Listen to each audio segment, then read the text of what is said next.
Hey guys, tonight we're diving deep into the fascinating world of Native American tribes from centuries ago.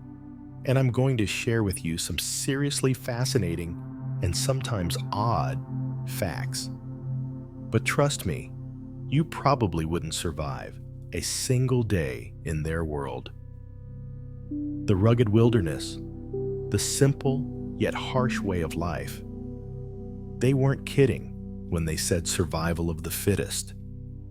Before you get comfortable, take a moment to like the video and subscribe, but only if you genuinely enjoy what I do here. And drop a comment to let me know. Where are you watching from, and what time is it where you are?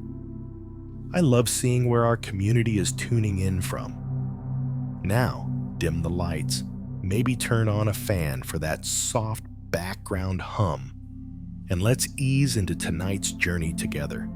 You've just stepped into a Native American tribe in the early days of autumn. The sun still shines warmly, even though summer's heat hasn't completely faded.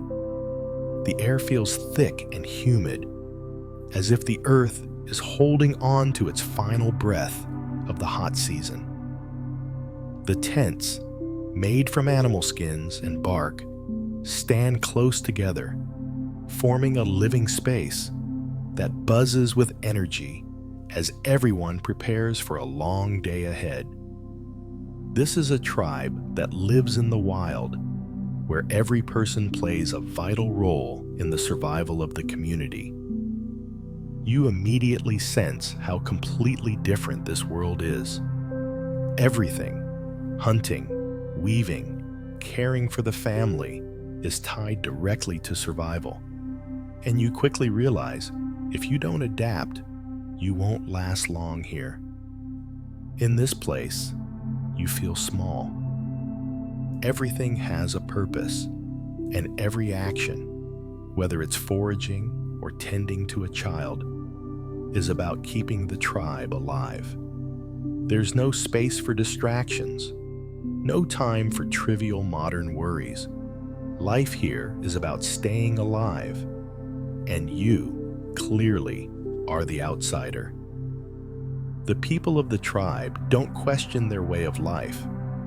They hunt, they work, they live. But you can't even begin to understand it. From the sounds of the forest, to the ancient stories whispered around the fire, to tools you've never seen before, everything feels unfamiliar. You're just trying to survive, knowing deep down you don't belong. You won't master their instincts, their rituals, their ways. You can feel it already, feeling out of place.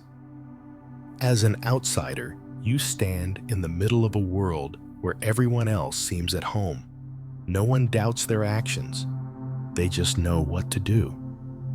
You, on the other hand, don't even know where to start. These people hunt, gather, and make tools every single day. You feel like something's missing. An ancient understanding of nature that you can't access. It's not just that you're new here. It's that you realize how much you have to learn just to keep up. You quickly notice that life in the tribe isn't easy.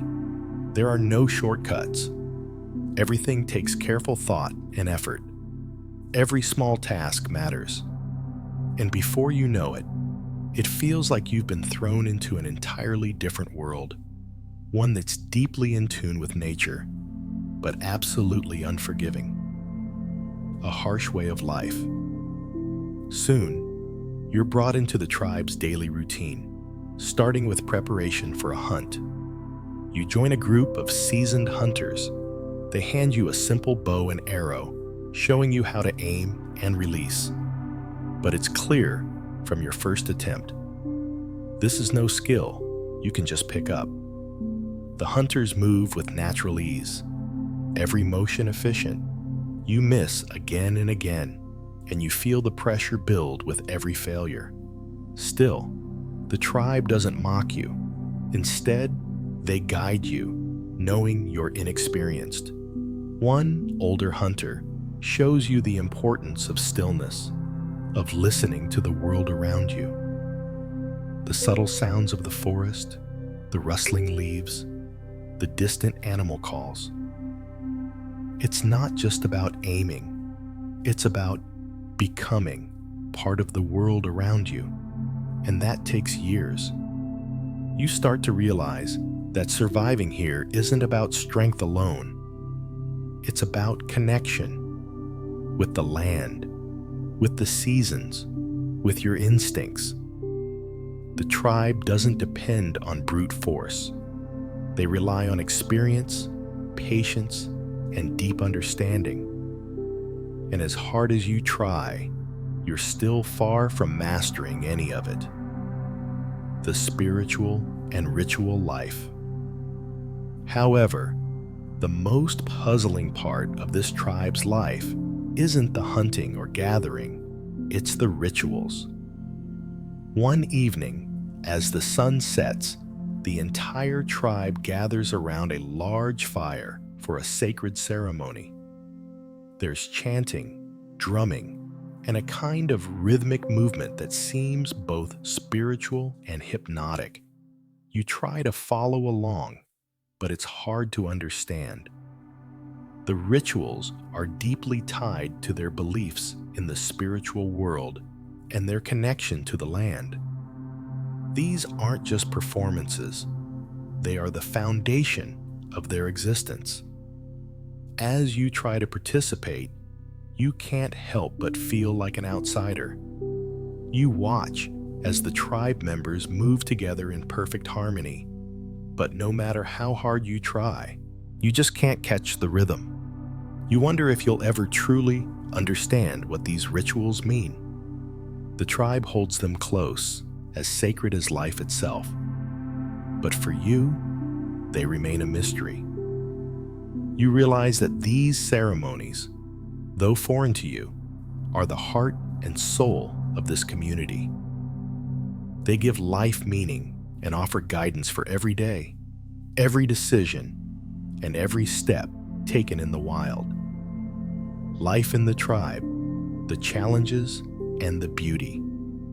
Eventually, you come to understand that while you might be able to survive here for a short time, you will never truly be one of them. The tribe has centuries of tradition, wisdom, and skill that you can't hope to replicate in just a few days. But there is beauty in their way of life, a way of life that is simple yet complex, harsh yet beautiful. You realize that the people here don't just survive, they thrive.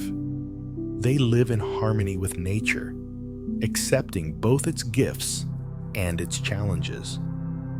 And though you may never truly become one of them, you can't help but admire their strength, resilience, and their deep understanding of the world around them. You can survive for a day, but living this life requires more than just physical strength. It requires a deep connection with nature, patience, and a willingness to live in harmony with the world. And that's something you're not sure you'll ever master. As you settle into your new role within the tribe, your next lesson in survival is hunting. It's not optional either. In this world, the ability to hunt, gather, and contribute to the tribe is vital for survival. Your first attempt, of course, is less than impressive. The hunters around you have been training for years. Their movements are fluid, instinctual, and precise, as though they are part of the land itself. The bow they hand you is much lighter than you expected, but it feels like it might as well be made of stone in your clumsy hands. You're shown how to hold it, how to aim, and how to shoot, but none of it feels natural.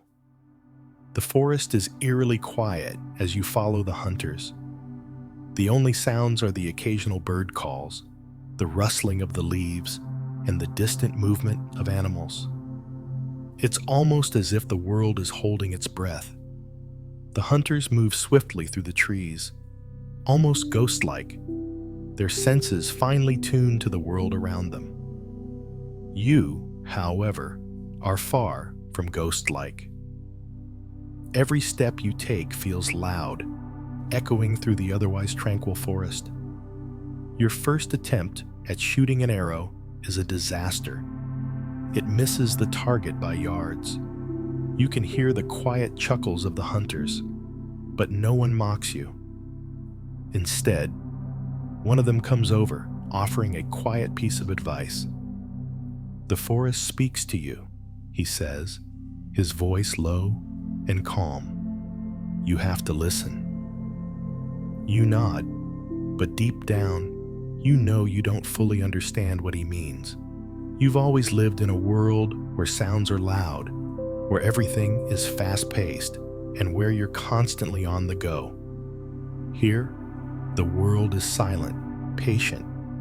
It doesn't rush, and neither can you. For hours, you try again and again, each shot failing to land where it should. But the hunters are patient with you. They guide your hands, adjust your posture, and remind you to listen. They never push you too hard, but their eyes are always watching. There's no room for failure here, not in a way that's accepted by the tribe, but instead, there's a kind of quiet persistence, a belief that you can learn, just as they did. By the time the sun begins to set, you've learned more than just how to shoot an arrow. You've learned to slow down. You've learned to pay attention to the slightest changes in the air, the way the trees sway, the sounds that echo through the forest. You don't know if you'll ever truly be a hunter in their eyes, but you've gained something valuable. Patience. The dangers of the forest. The next day, the hunters take you out again. This time, it's not just for practice. It's for real. You're heading into deeper parts of the forest where larger game might be found, and the risk is higher. This isn't just about learning. It's about survival. The deeper you go, the more you sense the danger. The forest seems alive in a way you can't describe. Every shadow feels like it could be hiding something. Every movement could be a sign of a predator.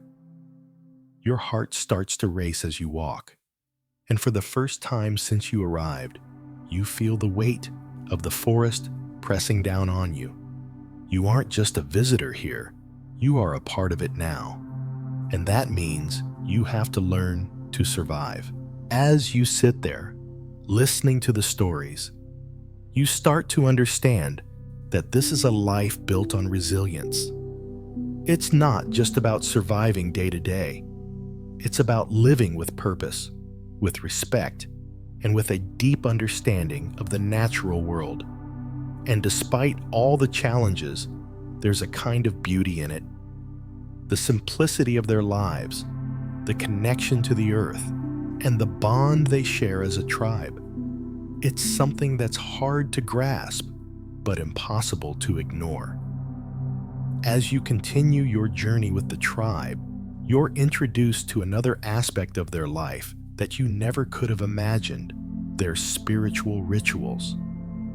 The tribe's beliefs are deeply rooted in nature, and these rituals form the heart of their way of life. The very air seems to vibrate with a kind of sacred energy, and you begin to feel like you're walking through a world you can't quite comprehend. It's a warm evening, and the sun is just beginning to dip below the horizon. The tribe begins to gather near a large fire, which flickers in the growing darkness. There's a sense of purpose in the air, a quiet anticipation as everyone prepares for the evening ceremony.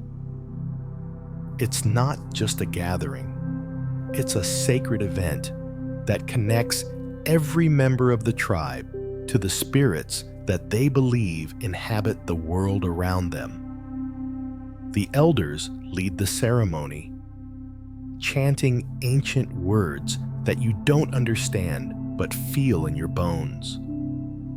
The rhythm of the chants is calming, almost hypnotic, and you start to find yourself swaying with the movement. The drum beats echo in your chest, and for a moment, you forget where you are. You feel as though you've been transported to another time, another world, a world where the lines between the physical and spiritual are blurred. The ceremony involves offerings of food, symbolic gestures, and dances that honor the natural world and the spirits they believe protect and guide them. The dancers, wearing brightly colored clothing made from feathers and animal skins, move in a way that seems to mirror the rhythms of the earth itself. It's mesmerizing. You watch, wide-eyed, as they perform graceful, deliberate movements. Every step taken with purpose, every gesture infused with meaning.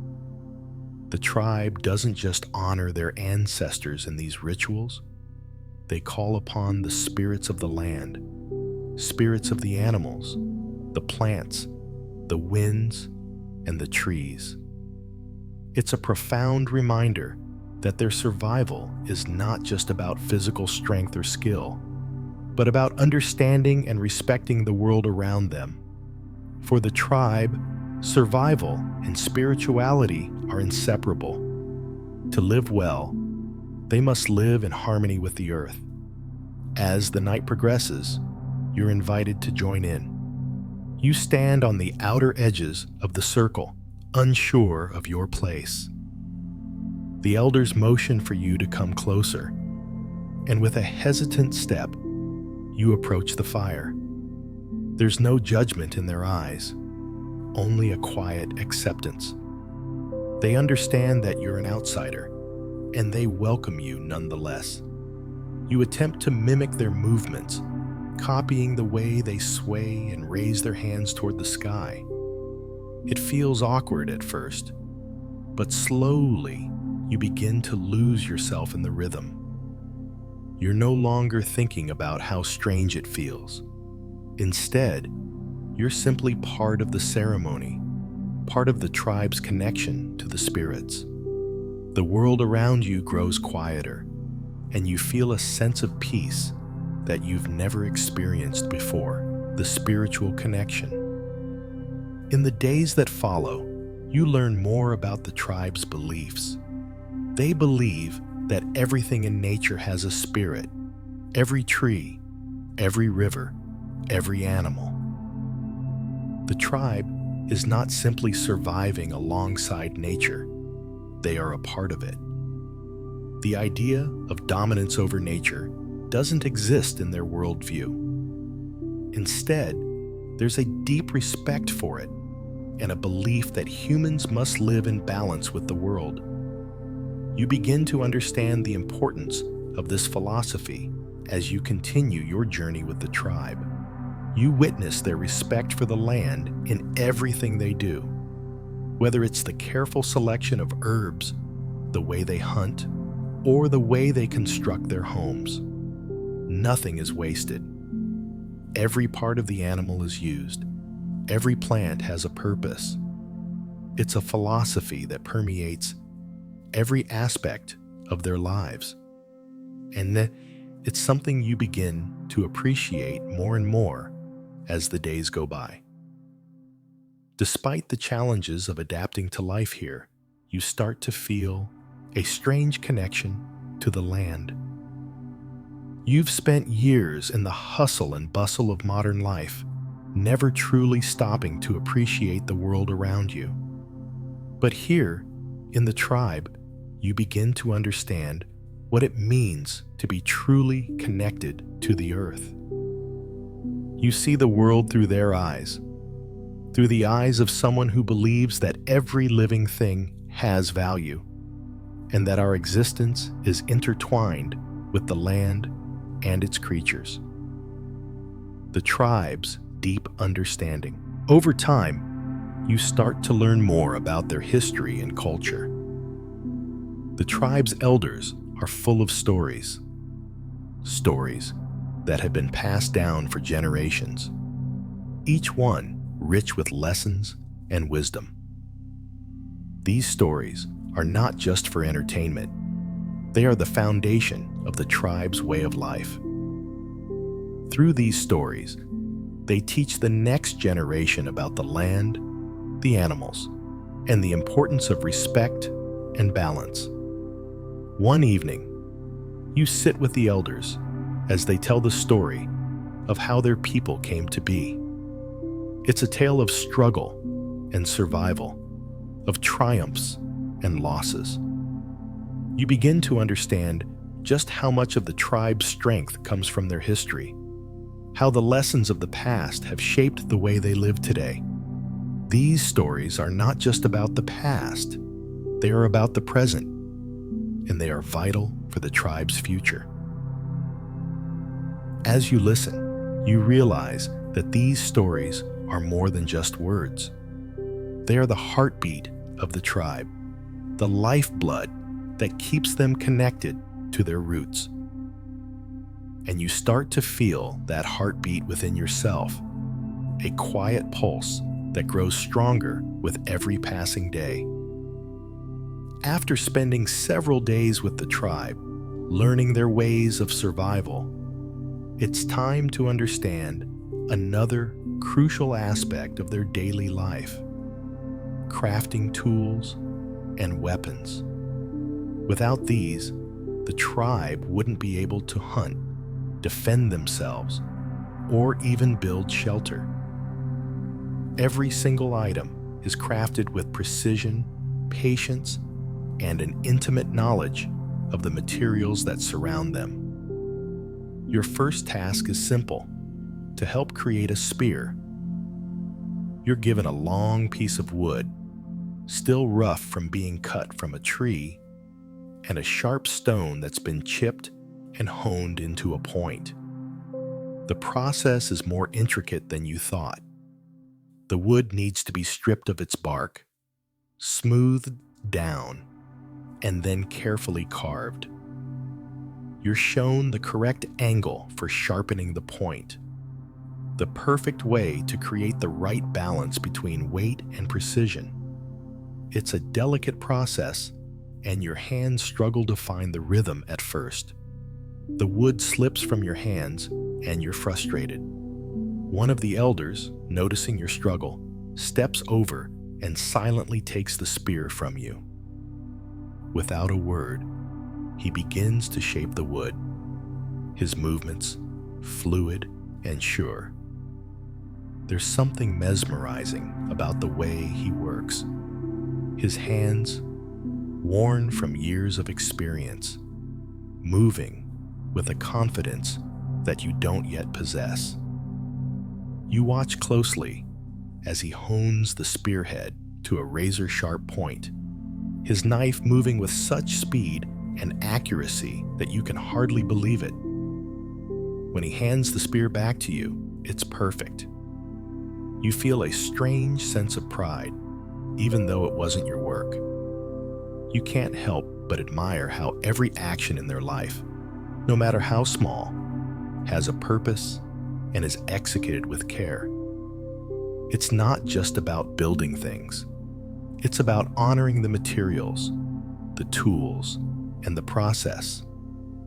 You realize that these tools aren't just instruments.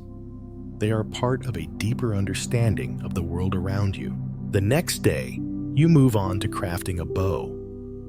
The process is similar, but far more complicated.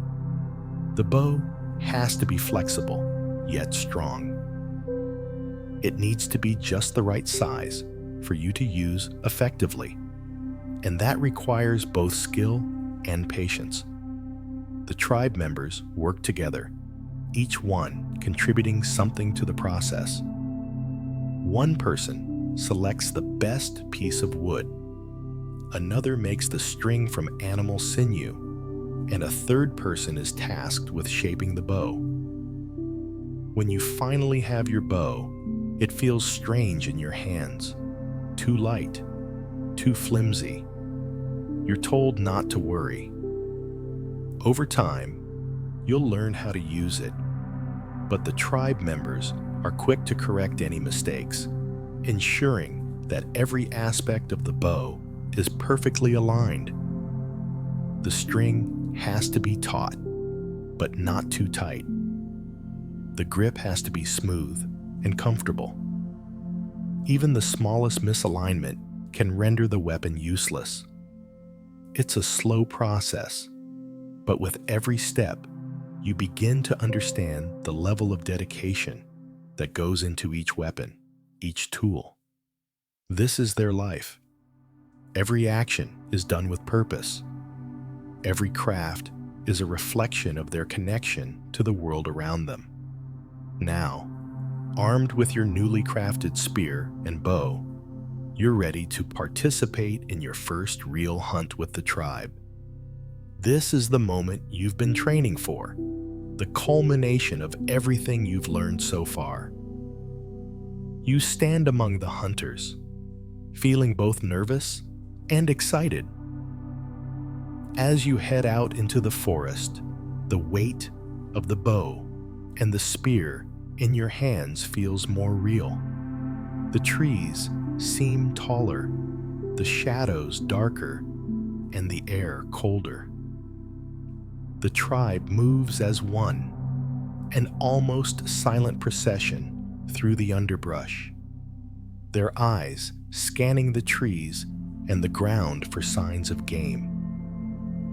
You spot your first target, a large deer grazing near the clearing.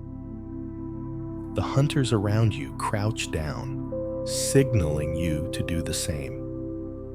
The tension in the air is palpable. You try to steady your breath, remembering the lessons from the previous days. But this is different.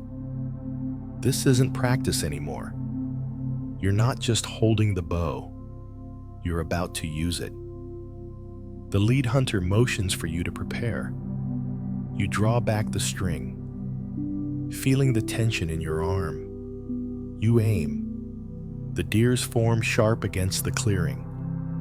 The world around you feels silent, like it's holding its breath. You release the arrow. It misses. The deer runs off into the forest, and for a moment, you feel like a failure. The hunters don't say anything, but you can see the disappointment in their eyes.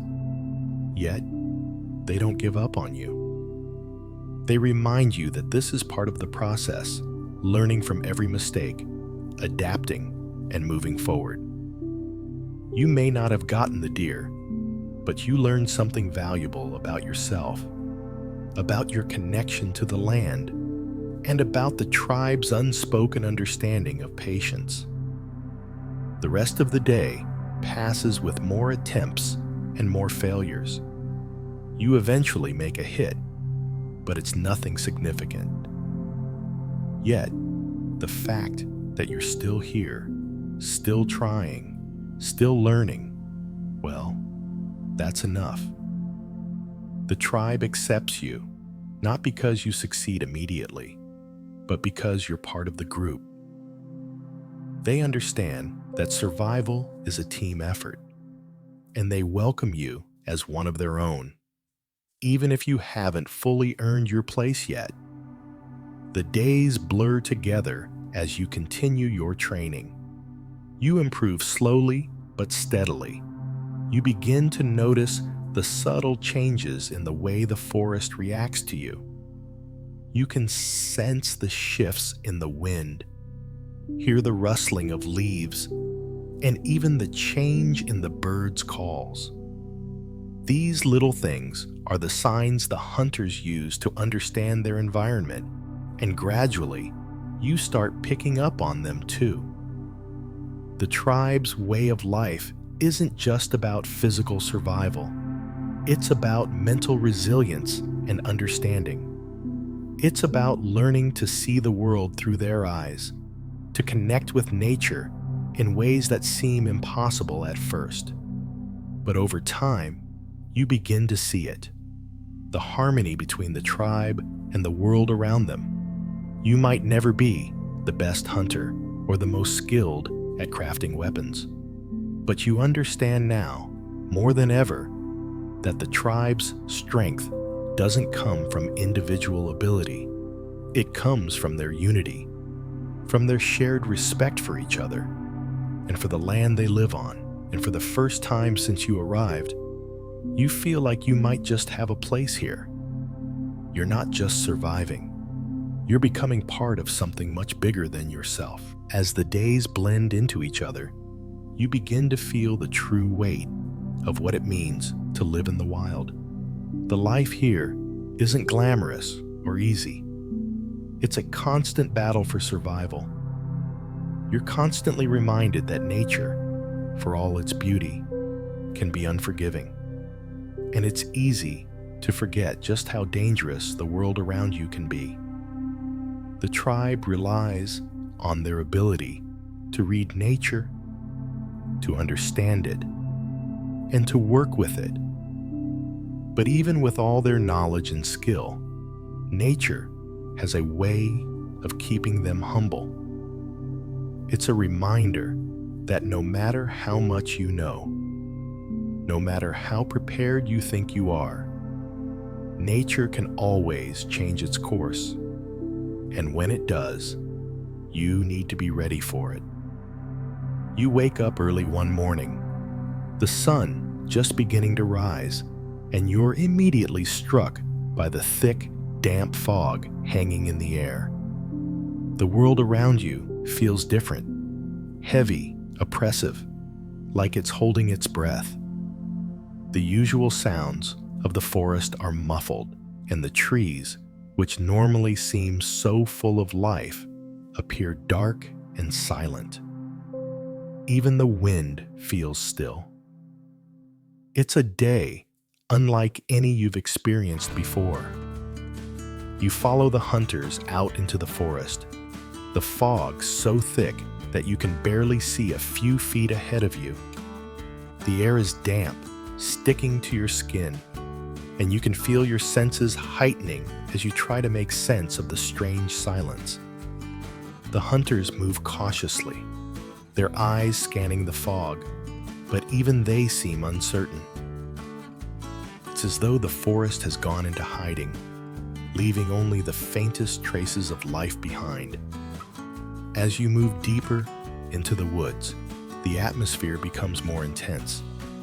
You can't shake the feeling that something isn't right, but you don't know what. It's as though the very land itself is watching you, waiting for you to make a mistake. It isn't long before you realize the true danger of the situation. The fog isn't just disorienting, it's also hiding a predator. The tribe has encountered such dangers before, but this time, they're not as prepared as usual. The lack of visibility makes everything harder, and you can hear nothing except the pounding of your own heartbeat. You follow the hunter's lead as they prepare for the worst. You've seen them hunt before, but never like this. They move silently, their bodies crouched low, their senses tuned to every small movement in the air. You can't help but feel like an outsider, a beginner, in the face of their experience. Suddenly, a loud crack breaks the silence. One of the hunters raises his hand, signaling for the group to stop. Your heart races as the fog clears just enough to reveal a large, wolf-like creature standing a few yards away, its yellow eyes fixed on you. For a moment, everything seems to freeze. The predator is watching you, and you can feel its presence as if it's measuring your every move. The hunters don't panic. They've been through this before. They know how to react in these moments, and their calmness gives you a strange sense of comfort. You, on the other hand, feel every muscle in your body tense as the creature begins to advance. It's large and powerful, and you know that it won't hesitate to strike if it feels threatened. The hunter next to you pulls an arrow from his quiver and silently nocks it, his movements smooth and practiced. You follow his lead, trying to ignore the fear coursing through your veins. You draw your bow, steadying your breath, just as the hunter releases the arrow with incredible precision. It flies through the fog and strikes the creature, bringing it down in a swift motion. For a moment, you stand there, stunned. The danger has passed, but the adrenaline lingers. You've just witnessed firsthand how quickly life can turn from peaceful to life or death. The tribe moves forward, collecting the fallen creature with reverence, understanding that it's a gift from the land. You, however, are left with a deep sense of awe and a newfound respect for the dangers that come with living in this harsh environment. Over the next few days, the fog clears, but the events from that day continue to haunt you. It's not just the wolf you're thinking about, it's the whole forest, and the realization that there are things out there you can't see or understand. Nature, with all its beauty, also harbors threats that are impossible to predict, and you're reminded of your vulnerability in this world. As the tribe moves forward, their work continues. You've learned the importance of patience, of listening to the land, and of working together. But you've also learned that nature is unpredictable, and you can never truly control it. The tribe doesn't try to dominate the land. They work with it, respect it, and live in harmony with its cycles. They understand that survival is about more than just strength. It's about balance. For you, this is a lesson that's both humbling and eye-opening. In your previous life, you've always been in control, always able to predict what comes next. But here, in the wild, there's a constant reminder that life is fragile, and that survival is about learning to adapt and accept the forces of nature that you cannot control. As you spend more time with the tribe, you begin to understand just how deeply they are connected to the land. Everything they do, from hunting to gathering to crafting, is tied to their respect for the environment. Every action is deliberate, every decision made with an understanding of the long-term impact on the world around them. Nothing is wasted. Everything has a purpose. The tribe's reverence for nature is something that you can't help but admire.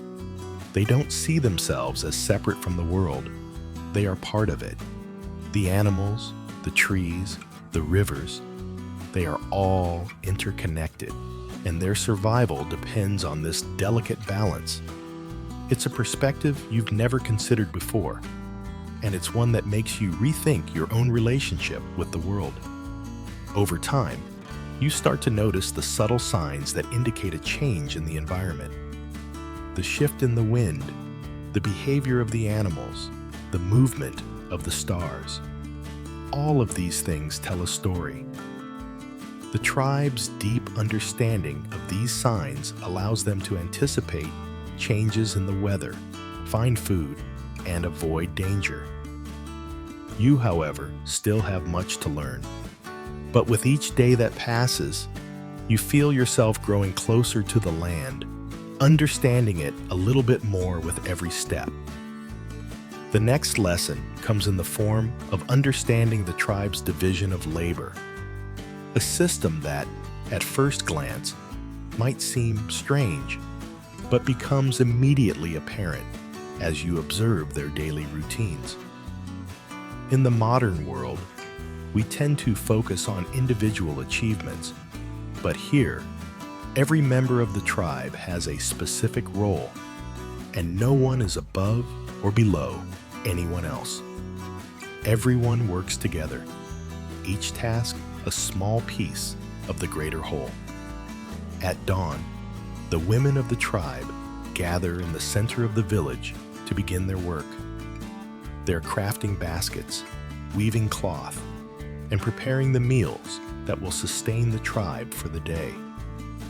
You watch them as they move with purpose, their hands quick and sure. They seem to know exactly what they're doing, each motion fluid and precise. Despite the work being demanding, there's a rhythm to it. You begin to understand that this isn't just work, it's an art. The men, on the other hand, are often out hunting or gathering. They move through the forest with ease, their eyes scanning for signs of animals. The energy is different from the women's, though. It's more focused, more intense. You've witnessed their quiet patience before, but now you see the unspoken urgency in their movements.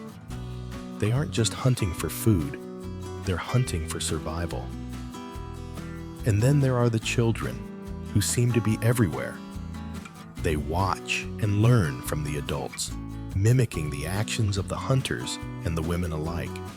They're always learning, always watching, and always preparing to take on the roles that will one day be theirs. You find yourself standing in the center of it all, unsure of your place. You want to help, but you have no idea where to begin. You don't know how to hunt like the men, and you can't make baskets like the women. It's frustrating at first. You feel useless, unsure of how to contribute. You've never been someone who relies on others for survival. You've always done things your way, in your time. But here, it's different. You're quickly learning that you can't do it all yourself. You need the others. The tribe's strength lies in its ability to work together. No one is more important than the others. Everyone's contribution is vital. You start to feel like you're starting to get the hang of it.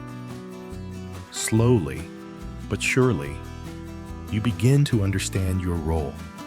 Not because you're strong or fast or capable of doing everything, but because you're part of something bigger than yourself. The reality of the tribe's way of life hits you when you try to hunt again. After a few more attempts, you find yourself sitting down next to one of the elder hunters, who is patiently carving a new weapon.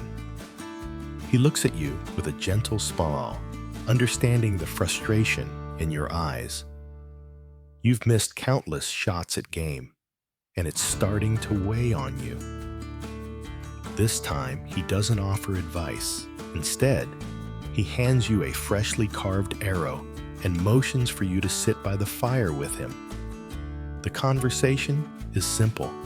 He speaks of his youth, of the time when he was learning to hunt, and of the years of trial and error that made him who he is today. He doesn't talk about the victories or the conquests. Instead, he talks about the quiet moments, the times when he failed, when he didn't hit his target, and how those moments taught him more than any successful hunt ever could. His words hit you harder than you expected. You've been so focused on the need to succeed, to prove that you belong, that you've forgotten about the importance of learning, of growing through failure. The idea of failure was something foreign to you before this journey, something that wasn't supposed to exist in your world. But here, failure isn't an end. It's a step on the path to understanding, a part of the process that you need to accept. You begin to see the tribe's way of life in a new light. It's not about being the best or the strongest. It's about growing together, supporting one another, and learning from the world around you. The tribe has been surviving for generations not just because of their physical strength, but because they know how to work with the land and with each other. A few days later, the hunt proves to be more successful. You manage to strike a small game, and even though it's not a large victory, it feels significant. The tribe's response is not one of grand celebration, but of quiet recognition. You are still learning, still growing, but you've taken another step toward becoming a part of this community. The patience of the tribe becomes increasingly apparent as time passes. While you've struggled to keep up with their pace, the tribe understands that true strength doesn't come overnight. It's something built over time, through consistent effort and shared experience. They've lived with this understanding for generations, and now you're starting to see it too. In the evenings, you sit with the tribe around the fire, and you begin to notice how their conversations flow. There's no rush, no hurry to be somewhere else. They talk about their day, about their experiences, about the land, and the spirits that guide them. They speak with respect for the past, but they don't dwell on it. They speak with love for the land, but they don't try to control it. The tribe's wisdom isn't just in their actions. It's in their understanding of life, of patience, and of how to move forward without losing touch with the world around them. You've learned to slow down. You've learned that survival isn't just about speed or strength. It's about understanding your place, your role in the world. It's about patience and knowing that the land will give you what you need if you're willing to wait for it. And most importantly, you've learned that you can't do it alone. You need the tribe, and they need you. You may not be the best hunter or the fastest or the most skilled, but you are part of this tribe, and that's enough. Because in the tribe, strength comes not from what you can do alone, but from how you work together. As you settle into the rhythm of life within the tribe, one thing becomes undeniably clear.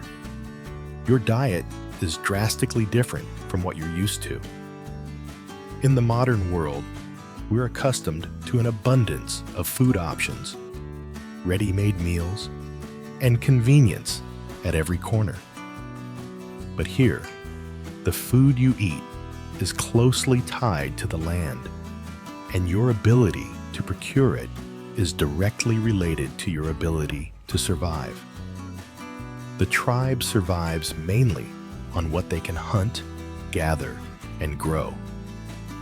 Meat is a staple, often consisting of deer, small game, and occasionally larger predators like wolves or bison. It's not a diet of luxury, but one of necessity. You're introduced to a new way of cooking, a simple, utilitarian approach to food that emphasizes nutrition over taste. There are no spices or sauces to enhance the flavor, just the pure essence of the animal, cooked over the fire. At first, it's difficult. You're used to your food being seasoned and prepared in ways that make it easy to enjoy. Here, meat is roasted on an open flame or boiled in a basic broth made from bones and herbs. The flavor is intense, earthy, and often, if you're being honest, a bit off-putting. The textures are unfamiliar, the taste is raw, and every bite reminds you that this is real survival food. But the more you eat, the more you begin to understand the beauty of it. Each meal, while simple, is a reflection of the tribe's connection to the land. The meat is a gift from the animal. The plants are carefully harvested from the earth, and every step of the process, whether it's hunting, gathering, or preparing, is done with respect and care. You're shown how to clean and prepare the game. The first time you skin a rabbit, you're horrified by the process. The rawness, the mess, and the fact that you're holding an animal that you just saw hopping around hours ago. It feels strange, unnatural, but the tribe's members don't seem fazed. They do it quickly and expertly, as though it's second nature. After the first few attempts, you get better at it. The tribe has shown you not just how to prepare the food, but how to truly understand what it means to use every part of the animal. Nothing goes to waste. The bones are used for tools, the fur for clothing, and even the leftover fat is rendered down for use in various ways. Nothing is discarded, but it's not just the meat. You begin to learn about the plants the tribe gathers for food. They know exactly which plants are edible, which ones have medicinal properties, and which ones should be avoided. Every day, you go with them to the forest or the riverbank, gathering wild herbs and roots that will be added to the food. It's humbling, and you realize just how much knowledge it takes to live this way. You begin to understand that food here isn't just sustenance, it's an offering to the earth, a way of showing gratitude for the land's bounty. At first, you struggle with the lack of variety in your diet. The simplicity of it feels confining. No fruits from far-off lands, no sweet treats, no comfort food, just meat, roots, and herbs. But over time, your body begins to adjust. You feel stronger, more connected to the world around you. You understand, in a way you never did before, that food isn't just something you consume. It's something you earn. Every meal is a reminder of the tribe's deep relationship with the earth and its cycles. The more time you spend with the tribe, the more you begin to appreciate the simplicity of their food. There's a purity to it, a beauty that comes from living in direct connection with nature. You no longer see food as something to be taken for granted. You learn to savor each bite, to appreciate the hard work that went into it, and to respect the land that provided it. But even as you adapt to this new way of living, there's still a lingering sense of longing for the comforts of your old life. You miss the variety, the convenience, the ease of a modern diet. The tribe's food isn't always tasty or filling in the way you're used to, but it's enough to survive on. And that's what matters. One day, after a long hunt, you sit down to share a meal with the hunters. The meat is cooked over an open fire. The herbs you've gathered are added, and the broth is rich with flavor. It's simple, but it's nourishing. The tribe sits together in silence, eating, resting, and talking softly. You join in, realizing that despite the simplicity of their food, it's the communal aspect that makes it special. In that moment, you understand that survival isn't just about what you eat, it's about who you share it with. The bond formed over a meal, the gratitude for the food, and the sense of community that comes with it are all integral parts of what makes the tribe's way of life so powerful. You might not be fully accustomed to the diet, but you've learned to appreciate it. And you've learned that food is just one part of the greater story of survival, unity, and respect for the earth. As the days pass, you find yourself becoming more in tune with the rhythm of the tribe's life. You're still an outsider in many ways, but you begin to feel more like part of the community. The simplicity of the food, the harshness of the elements, and the quiet resilience of the tribe begin to settle into your bones. The harshness of the diet is a reminder that survival is not about comfort. It's about necessity. You're not sure if you'll ever truly feel at home here. There are days when the food, the work, and the constant struggle seem overwhelming. But then there are moments, like when you share a meal around the fire with the tribe, when you realize that survival isn't just about fighting the elements. It's about connecting with those around you, learning from them, and growing together. The simplicity of their food, the harshness of their diet, and the connection they have to the land. These are the things that define their lives. And for all the discomfort, the struggle, and the hardship, there's something beautiful about it. You might not have fully embraced it yet, but you're learning to respect it. And that's the first step in truly understanding the tribe's way of life. As you spend more time with the tribe, you begin to realize just how central storytelling is to their way of life. It's more than just a pastime. It's a vital part of their culture, history, and identity. In the evenings, after a long day of work, everyone gathers around the fire. The older members of the tribe begin to tell stories.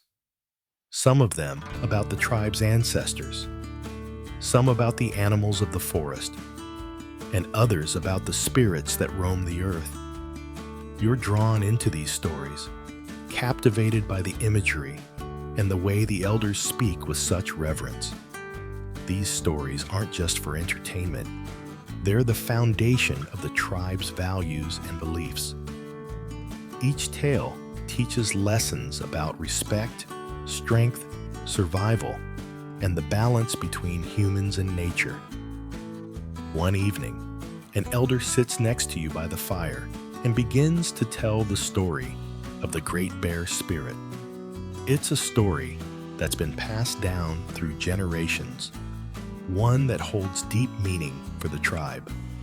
The story tells of a mighty bear who protected the land and its people. The bear wasn't just a creature of the forest. It was a spirit, a guardian of the land, and a symbol of. The elder's voice is low and steady as they recount the tale, their eyes focused on the flames, as though they can see the bear standing there, watching over them. The story speaks of the bear's sacrifice, of how it fought to protect the tribe from a great danger, and how, in the end, it became one with the land itself. As the elder speaks, you find yourself caught up in the story. It's not just the words. They're infused with emotion and meaning. The elder's voice carries the weight of generations, and you can almost feel the power of the bear's spirit. It's a story of life, death, and the eternal bond between humans and nature. After the story ends, there's a silence. No one speaks for a moment, as though they're all reflecting on the tale, allowing it to sink in.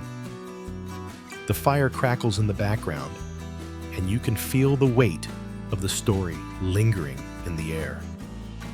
This is how the tribe passes down knowledge, through stories. It's how they connect to their ancestors, how they teach the next generation, and how they keep their culture alive.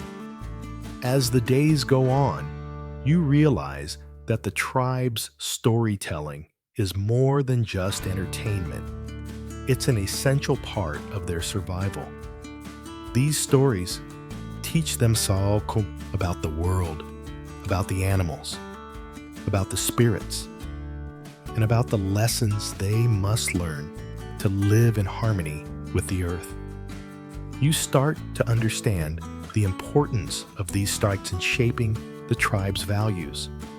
They don't just teach about the past, they help guide the tribe in the present. The stories are full of wisdom, full of lessons about patience, respect, and understanding. And through these stories, the tribe maintains its connection to the earth, to the animals, and to the spirits that they believe watch over them. In your own way, you begin to participate in this storytelling tradition. You share your own experiences, the stories from your world. Though they're vastly different, the tribe listens with the same respect and interest that they give to their own stories. It's humbling, knowing that your words have value here, that you're becoming a part of their tradition, just as they become a part of your life. But it's not just about the stories you tell. It's about the way the tribe lives. Their lives are rich with meaning, woven together by the stories they tell and the values they pass down. They live their lives with an awareness that everything they do is part of a larger narrative, a story that spans generations. And as you sit around the fire, listening to the tales, you begin to understand that this is a world where every action matters. Every word, every choice is part of the greater story of the tribe. The more you learn, the more you realize that storytelling is not just about preserving the past. It's about living in the present and preparing for the future.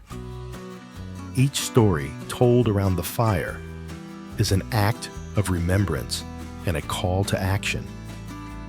The tribe uses these stories to navigate their lives, to understand the world around them, and to stay connected to their ancestors.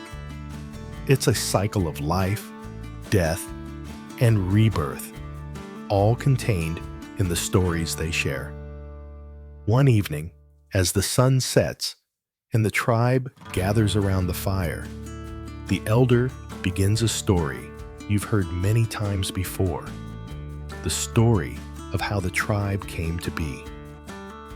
It's a story about survival, about the struggle to live in harmony with the land.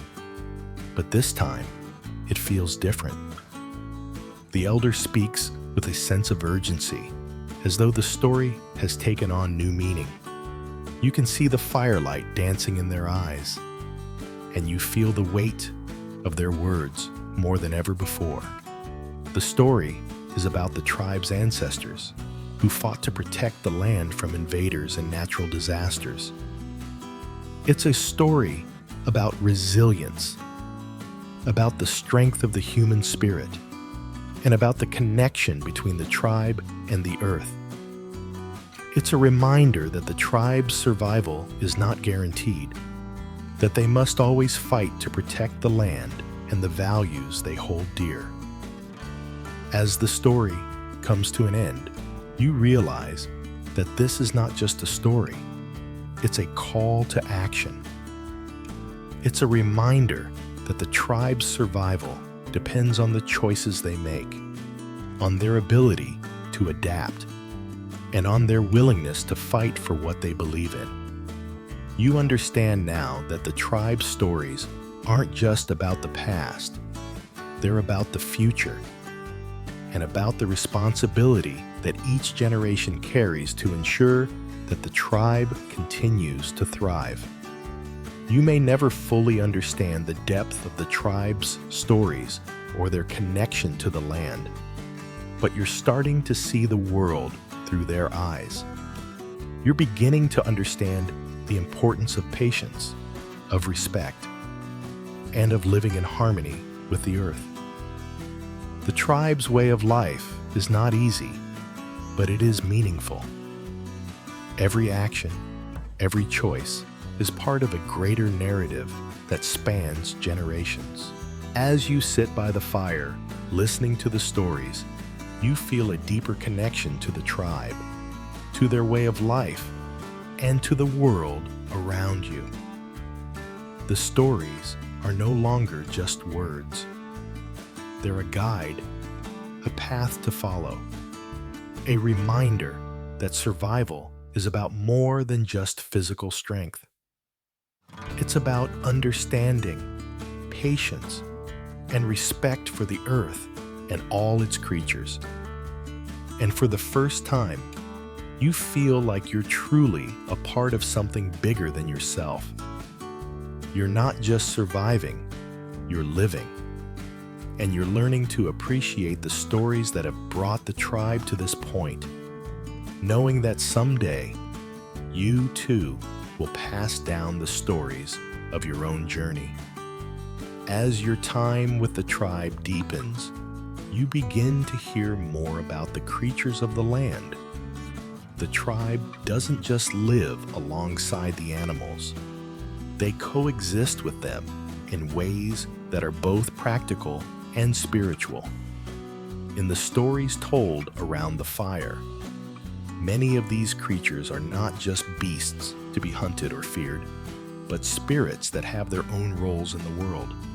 The first story you hear is about the thunderbird, a mythical creature said to be so large that its wings could create the sound of thunder. According to the elders, the thunderbird is a protector, a guardian spirit who watches over the tribe. In times of danger or uncertainty, the thunderbird is said to bring storms, warning the people of impending threats. As the elder tells the story, you can't help but be drawn in by the imagery. The thunderbird is more than just a bird. It is a force of nature, a being that symbolizes both the raw power and the protective spirit of the tribe. You can see the reverence in the elders' eyes as they speak of it. And you begin to understand that these stories are not just tales of fantastical creatures, they are ways of understanding the world. The thunderbird is the tribe's reminder of the power of nature and their need to respect it. Another night, you hear a different story.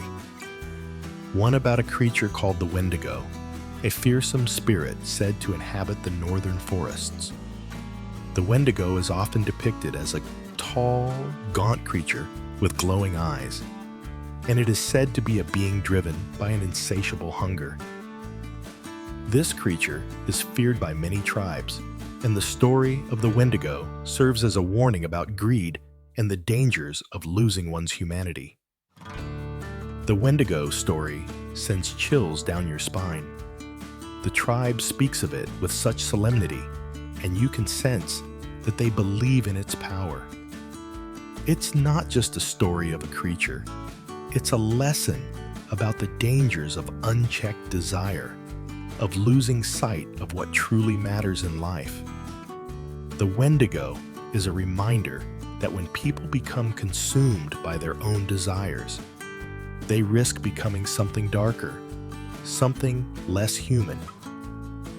You begin to realize that the creatures in these stories are not just figments of imagination. They represent the fears, hopes, and values of the tribe. They are the manifestations of the tribe's relationship with the land, with the forces of nature, and with the unseen spiritual world. These creatures aren't just monsters. They are reflections of the tribe's own struggles and triumphs. One of the most important things the tribe teaches you is the belief that the land is alive. It is not a resource to be exploited, but a living, breathing entity that must be respected. This belief is at the core of everything they do. It's why they take only what they need, never more. It's why they honor the animals they hunt, thanking them for their sacrifice. And it's why they are so deeply connected to the land. The tribe sees the earth not as something separate from themselves, but as something that is intrinsically connected to them. Every tree, every river, every animal is a part of their story. The land gives them life, and in return, they give the land respect and care. You start to see the world differently. The trees are no longer just trees. The rivers aren't just water. They are the lifeblood of the tribe, and they are deeply connected to everything the tribe does. The land is their sustenance, their shelter, and their guide. It is both their teacher and their protector. The more you spend time with the tribe, the more you begin to learn their deep connection to the land.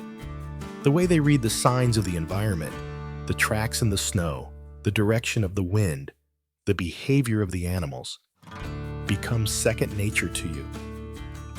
You begin to understand that the land is constantly speaking, and it's up to the tribe to listen. One morning, as you're walking with one of the hunters, you spot a set of fresh tracks in the snow. They're large, and the hunter crouches down to inspect them. He tells you it's the track of a bison, and from the depth of the print, he can tell it's a large bull. He explains how the direction of the tracks shows that the animal is heading toward the river. And the way the snow is disturbed tells him that the animal is moving quickly. You're amazed at how much he can deduce from something as simple as a set of tracks.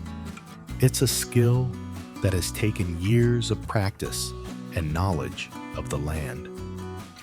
As he stands up and motions for you to follow, you realize that this is the tribe's true strength, not just their ability to hunt or gather, but their deep understanding of the world around them.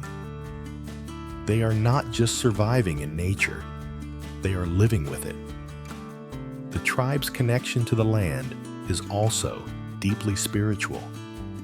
The spirits they believe in are not abstract concepts. They are real, tangible forces that guide and protect the tribe. The land, the animals, the elements, they are all part of a larger spiritual network that the tribe must remain in harmony with. You come to understand that for the tribe, spirituality is not separate from everyday life. It is woven into every action, every decision. There are prayers before each hunt, blessings before each meal, and rituals before any significant event. The tribe doesn't just live alongside nature, they live in cooperation with it, guided by the spirits of the land and the ancestors who came before them. As you walk with the tribe, you begin to feel a shift in your own perception. You've always lived in a world where science and logic ruled, where the physical world was all that mattered. But here, in this wild, untamed place, you start to feel the presence of something larger, something that isn't confined to the laws of physics or the boundaries of human understanding. The tribe's spirituality is alive in every leaf, every gust of wind, and every animal you encounter. As you continue your journey with the tribe, you begin to witness a different side of their life, one that's darker, more intense, and more dangerous. The reality of tribal warfare is something you hadn't fully anticipated when you first arrived. Although the tribe has its peaceful moments, there are times when they must fight to protect what is theirs. One day, as the sun sets and the tribe is preparing for dinner, a sudden tension fills the air. The elders exchange worried looks, and the hunters gather together in a quiet meeting. You don't understand exactly what's happening, but you can tell something is wrong. One of the younger warriors comes over to you, and through broken gestures and a few words, you gather that a neighboring tribe has encroached on their territory. You've seen the tribe's peaceful, ritualistic side, the dances, the stories, the prayers. But now, as the mood shifts, you see a different side. The hunters are no longer preparing for a simple hunt. They are preparing for war. The tools you've seen them craft with such care are now weapons of defense. Sharpened arrows, spears, and knives. The peaceful, harmonious atmosphere of the tribe begins to darken as the men and women prepare for what may come. You're handed a bow and a quiver of arrows.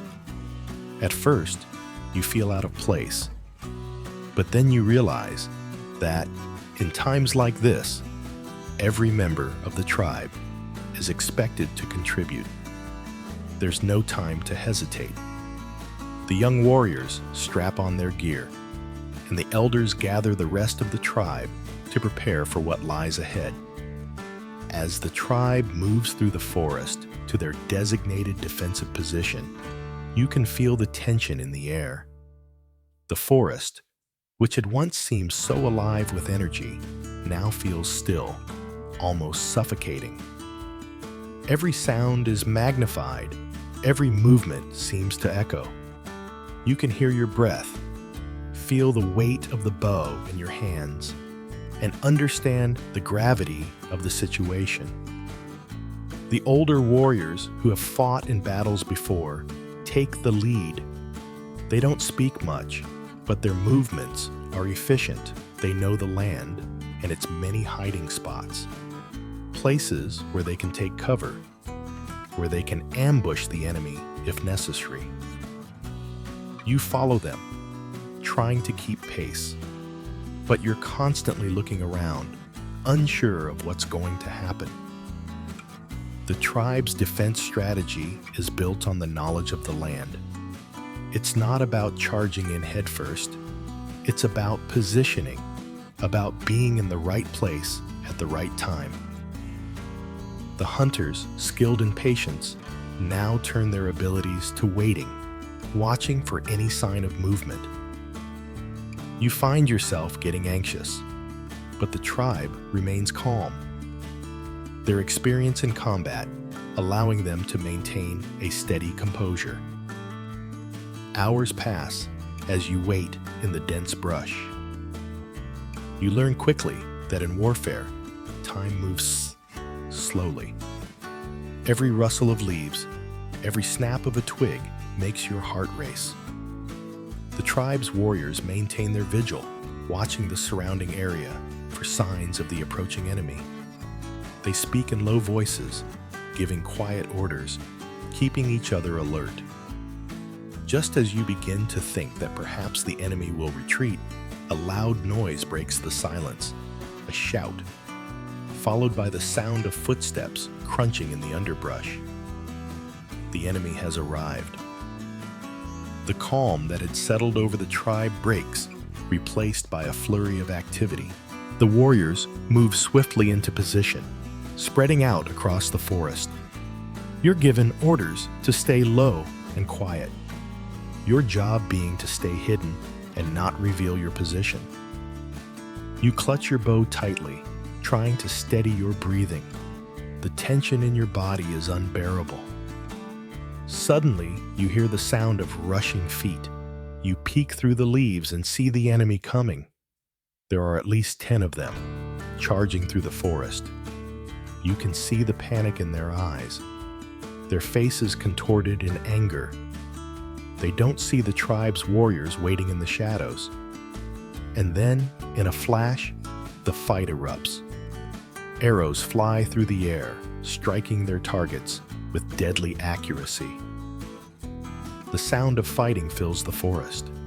Shouts, grunts, and the thud of bodies hitting the ground. You stay low, your hands trembling as you ready your own bow, but you're too scared to draw it. You don't know if you'll be able to fight, but you don't have to. The tribe's warriors are swift, their movements fluid as they take down the enemy. You watch in awe as the hunters become fighters, using the same precision and patience that they use in the hunt to take down their attackers. There's a rhythm to the battle, a quiet confidence in the way the tribe moves. When the dust settles, the fighting stops. The enemy is defeated, but the victory doesn't feel like one. The tribe gathers around, taking stock of what has happened. The warriors stand tall, their faces showing no emotion, but there's a heaviness in the air. This is not the way they want to live. War is not something they celebrate. It's a necessary evil, something they only do to protect their people. That night, after the battle is over, the tribe gathers again around the fire. There's no celebration, no cheering. Instead, there's a quiet respect for the fallen and a somber recognition that violence, while sometimes necessary, is never something to be taken lightly. You sit in silence, processing what you've witnessed. The tribe's strength isn't just in their ability to hunt or gather. It's in their ability to protect their home, to fight when they have to, and to do so with a calmness that you can't yet understand. The elder who had taught you to craft weapons sits beside you, and for the first time, he speaks to you about the deeper meaning of the battle. We fight, he says softly, not because we enjoy it, but because we must. The land is our home, and we will protect it. But we never forget the cost of that protection. You nod, understanding now that survival isn't just about physical strength. It's about knowing when to fight and when to stand back. It's about protecting what matters and doing so with honor and respect. In the aftermath of the battle, the mood of the tribe shifts. While the victory is important, the toll it takes on the warriors is evident. There are no grand celebrations, no cheers of triumph. Instead, there is quiet reflection as everyone returns to their daily tasks, aware of the fragility of the peace they've fought so hard to maintain. But there is something different now. There's a newfound respect for the leadership of the tribe, for the elders and the warriors who protect the people. As the days pass, you begin to understand just how much responsibility the leaders of the tribe bear, and how difficult it is to lead with wisdom, patience, and strength. You're invited to sit with the elder who taught you to hunt and craft, and he speaks to you about the weight of leadership. He explains that being a leader in the tribe isn't about power or control. It's about responsibility. Leaders must protect the tribe, guide the younger generation, and make difficult decisions in times of conflict. In the tribe, leadership isn't hereditary, it's earned. It's not about who your ancestors were or how much land you own. It's about proving yourself through actions, through wisdom, and through your ability to serve the greater good of the community. The elder explains that every decision, every action is scrutinized. A leader's choice can affect not just the tribe's survival, but its very spirit. You begin to see leadership in a new light. It's not glamorous or easy. It's about sacrifice, humility, and understanding. The leaders of the tribe aren't just warriors. They're teachers, guides, and protectors. They lead not through fear, but through respect. And it's this respect that allows the tribe to remain united, even in times of war. As time goes on, you witness the weight of leadership on the elders. The decisions they must make are never simple. The tribe faces constant threats, not just from other tribes, but from the unpredictable forces of nature. There are times when resources are scarce and tough decisions must be made about who gets to eat and who must go without. The elders make these decisions with a heavy heart, understanding that each choice will have lasting consequences. But despite the burden, the elders never waver in their commitment to the tribe. They lead with a quiet strength, never seeking glory, never seeking praise. They lead because it is their duty, because it is the only way to ensure the survival of their people. You begin to realize that the tribe's strength doesn't just come from the warriors. It comes from the leadership, the wisdom passed down through generations.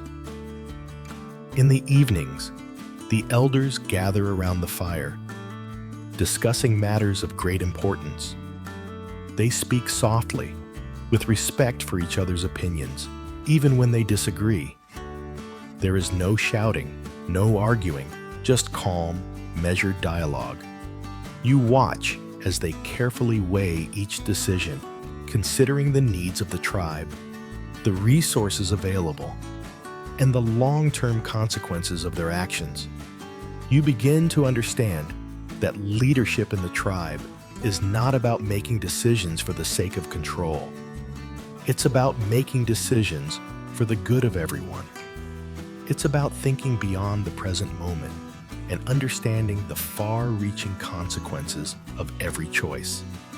The elders lead with a deep sense of responsibility, and it is this responsibility that gives them the strength to carry on, even when the weight of their duties becomes overwhelming. As you continue to live with the tribe, you also see the role of the younger generation in shaping the future. The tribe's children are not idle. They are taught the ways of the tribe from a young age. They learn to hunt, to gather, to craft, and to understand the deep connection between the land and their survival. They are the future leaders, the future warriors, and the future caretakers of the tribe's traditions. You notice how the older members of the tribe take the time to teach the younger ones. It's not just about survival. It's about passing on knowledge, about ensuring that the tribe's culture and values are preserved. The elders speak to the children in a way that is patient and respectful, teaching them not just skills, but wisdom. There's a deep sense of pride in the younger generation as they eagerly learn from their elders. They are the next in line to carry the tribe's traditions forward, and they take their responsibility seriously. You watch as they practice their hunting skills, craft their own tools, and learn the stories that will one day become their own to tell. In this way, the tribe is constantly renewing itself. The lessons of the past are passed down to the next generation, ensuring that the tribe's culture remains intact, that its wisdom endures. The tribe's future is not left to chance. It's shaped by the children who grow up with the knowledge and respect that have been passed down through the ages. The more you observe the tribe, the more you begin to understand the importance of unity. The strength of the tribe doesn't lie in any one individual. It lies in the collective effort of the people. Each person, from the elders to the youngest child, plays a vital role in the survival of the tribe. The leader is not the one who commands the most power. It is the one who can bring the tribe together, who can ensure that everyone works as one. You see this unity in action when the tribe faces a new challenge. A neighboring tribe has encroached on their land, and tensions are rising. The elders meet in quiet council, discussing how to handle the situation. There are no rash decisions, no hasty moves. They speak with calm resolve, understanding that their choices will have a lasting impact on the tribe's future. In the end, the elders decide to send emissaries to the neighboring tribe, seeking peace. They believe that violence should always be the last resort, and they work to resolve the conflict through diplomacy rather than force. This decision, though difficult, is made with the understanding that the tribe's survival depends not just on their strength, but on their ability to build relationships and maintain peace. You begin to realize that leadership is not just about making the right decisions. It's about fostering unity, about bringing people together for a common purpose. The tribe survives not because of any one individual, but because of their ability to work together, to respect each other, and to rely on one another.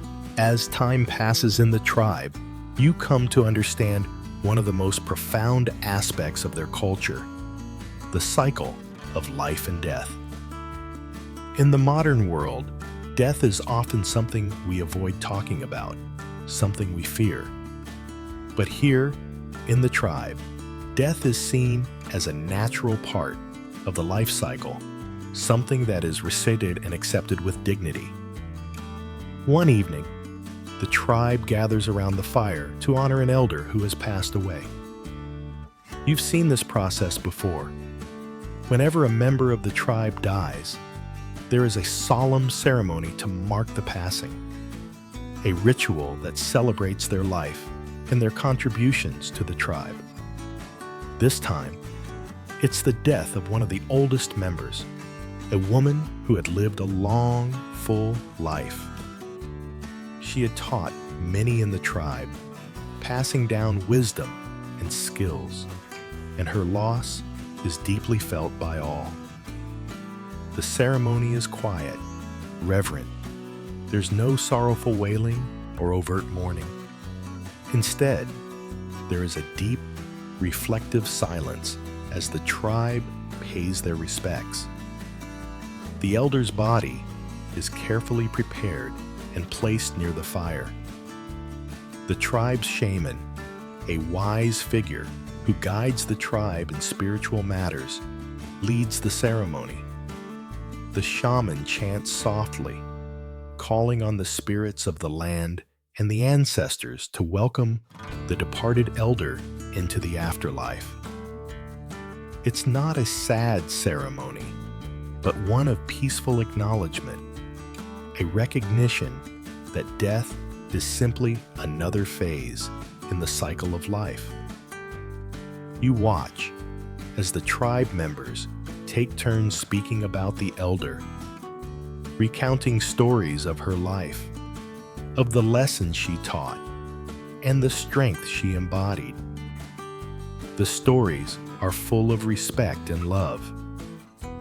They speak not only of her deeds, but of her character, of her wisdom and kindness. There are no tears, but the emotion in the air is palpable. This is how the tribe honors those who have passed, by remembering them, by keeping their stories alive for future generations. The ceremony continues through the night, with the tribe offering gifts to the elder as a sign of respect. There are songs sung, prayers offered, and a final farewell. When the ceremony is over, the elder's body is carefully laid to rest in a place near the forest where the earth can reclaim her. The tribe believes that when one passes, they return to the earth, becoming part of it again, ensuring that their energy will continue to sustain the land and the people. The loss of the elder weighs on you more than you expected. You've spent so much time learning from the tribe's elders, and it's hard to imagine a world without their guidance. You realize how much you've come to rely on their wisdom, how they've shaped your understanding of survival, of patience, and of the world itself. You may not have known her well, but her death feels like a loss to the entire tribe, as though a piece of the collective wisdom has been taken away. As you walk through the village, you see the younger members of the tribe, still learning, still growing. You think back to the stories they told about the elder, how they spoke of her teachings. It's clear that her legacy will live on, not just through the stories told about her, but in the actions of the tribe. Her wisdom will continue to guide them, even though she is gone. You realize that this is the way of life in the tribe. The cycle of life and death is not something to fear. It's part of the natural order, and it's what keeps the tribe connected to the land and to each other. Every life, no matter how small or short-lived, plays a role in the greater story. The elder's passing is a reminder that no one is immortal, but their influence can live on through the generations. In the days following the ceremony, you reflect on your own life and the legacy you want to leave behind. In your world, legacy is often tied to achievements, wealth, or fame. But here, in the tribe, legacy is about wisdom, respect, and connection to the land. It's about how well you've contributed to the community, how you've nurtured the younger generation, and how you've lived in harmony with the earth. You begin to understand that legacy is not something you can control. It's something that is built over time, through the relationships you form, the work you do, and the way you treat others. It's not about what you can take with you when you're gone, but what you leave behind for the next generation. The tribe's elders leave behind a legacy of knowledge and wisdom, and you begin to realize that your own legacy, if you have one, will be shaped by the same principles.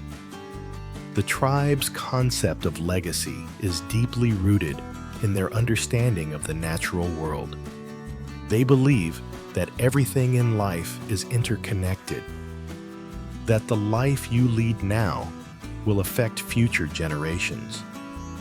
The wisdom of the elder is passed down through stories, through teachings, and through the way the tribe lives their lives. The next generation learns from the elders, and in turn, they will pass on that knowledge to the next. As the days pass, you find yourself more and more connected to the land. The tribe's teachings have changed the way you see the world. The trees, the rivers, the animals, all of them are part of the same cycle, part of the same story. You begin to understand the tribe's deep respect for nature, how every living thing is connected, and how everything has a purpose. You realize that you've been living in a world where everything is separated. Nature is something you observe from a distance, something you take from without thinking about it. But in the tribe, nature is a partner, a guide, and a provider. The tribe does not conquer nature. They live with it in balance. As the elder's story becomes a part of your own, you feel the weight of their teachings in a way you never thought possible. You start to see yourself not as an outsider, but as a small part of the larger picture. Your actions, your choices, will affect not just your life, but the lives of those who come after you. The cycle of life and death continues, and you, too, will one day pass on your knowledge to the next generation. As the months pass, you've grown accustomed to the rhythm of life in the tribe. The harshness of survival has become second nature, and the tribe's ways, which once seemed foreign, now feel like a part of your own life. You've learned to hunt, to gather, and to respect the land in ways you never thought possible. But despite your progress, there is still something elusive about the tribe's way of life that you have yet to fully understand. It's not just about survival, it's about living in harmony with everything around you. The tribe doesn't just take from the land, they give back, and they do so with a deep sense of gratitude. It's this interconnectedness, this understanding of balance, that continues to elude you. It's hard to grasp, hard to explain, and even harder to live by. One evening, as you sit with the elders around the fire, the conversation turns to the topic of balance. They speak of the need to maintain harmony between the tribe and the land, between man and nature. The shaman, who has guided the tribe in their spiritual matters, speaks with a quiet intensity. He explains that balance is not something you can force. It's something you must learn to live with, to feel. It's like the wind, he says. You can't control it, but you can feel it. And once you understand it, you can work with it. At first, his words don't make sense to you. How can something so intangible, so abstract, be the key to understanding life? But as you sit there, the fire crackling and the night air cool against your skin, you begin to realize that the shaman's words are more profound than you first thought. The next day, you go for a walk with the shaman. He doesn't say much at first, but you follow him through the forest, watching as he moves with purpose, his eyes scanning the trees, the ground, the sky.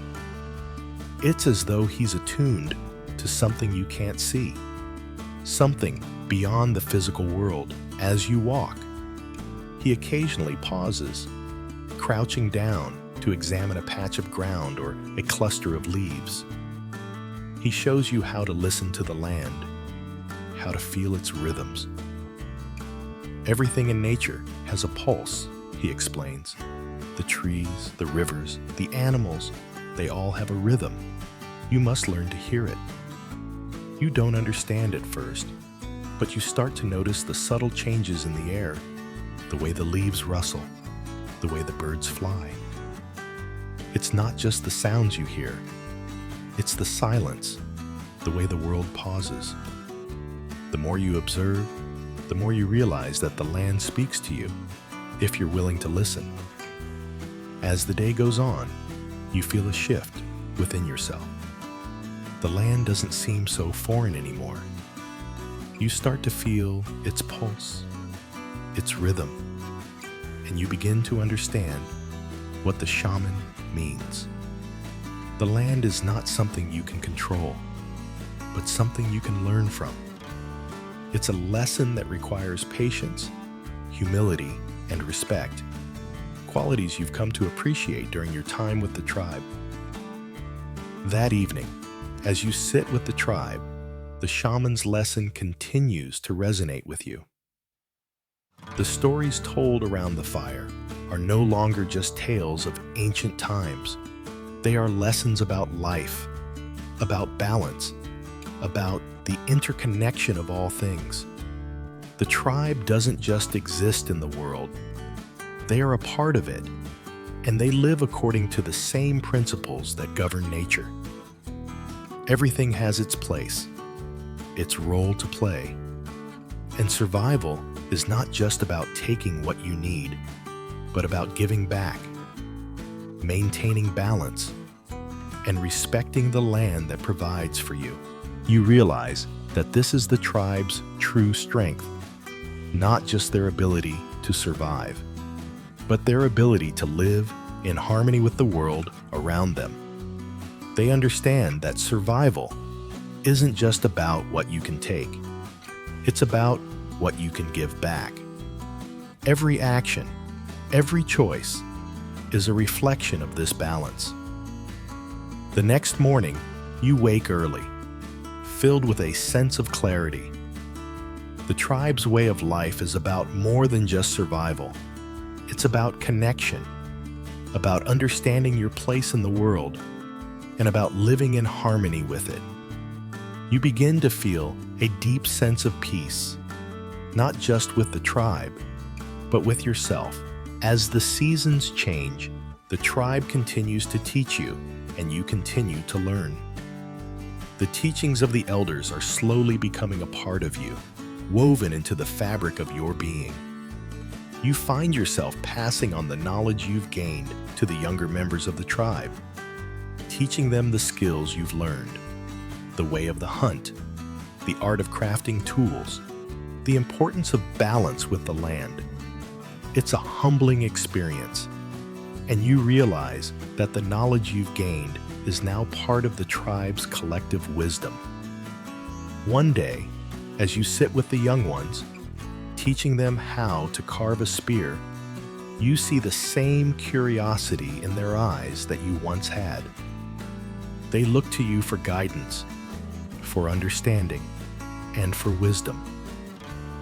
And for the first time, you realize that you have become part of the cycle, passing on the knowledge that has been passed to you.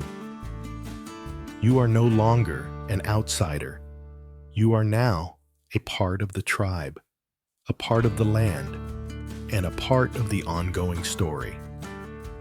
You may not have fully embraced every aspect of the tribe's way of life, but you've come to understand the most important lesson. Survival isn't just about physical strength or skill. It's about balance. It's about understanding the land, respecting it, and living in harmony with it. The tribe's strength comes not from their ability to dominate nature, but from their ability to coexist with it, to work with it, and to give back what it provides. You've learned to slow down, to listen, and to appreciate the rhythms of the world around you. You've learned that survival is not just about surviving the day. It's about understanding your place in the world, about living with purpose, and about respecting the earth that sustains you.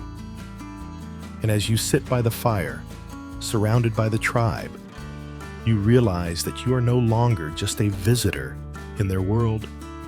You are a part of it. You have found your place among them, and in doing so, you have found a deeper understanding of yourself. The months have passed, and the tribe feels more like home than ever before. You've come to realize that the essence of this community is rooted in unity.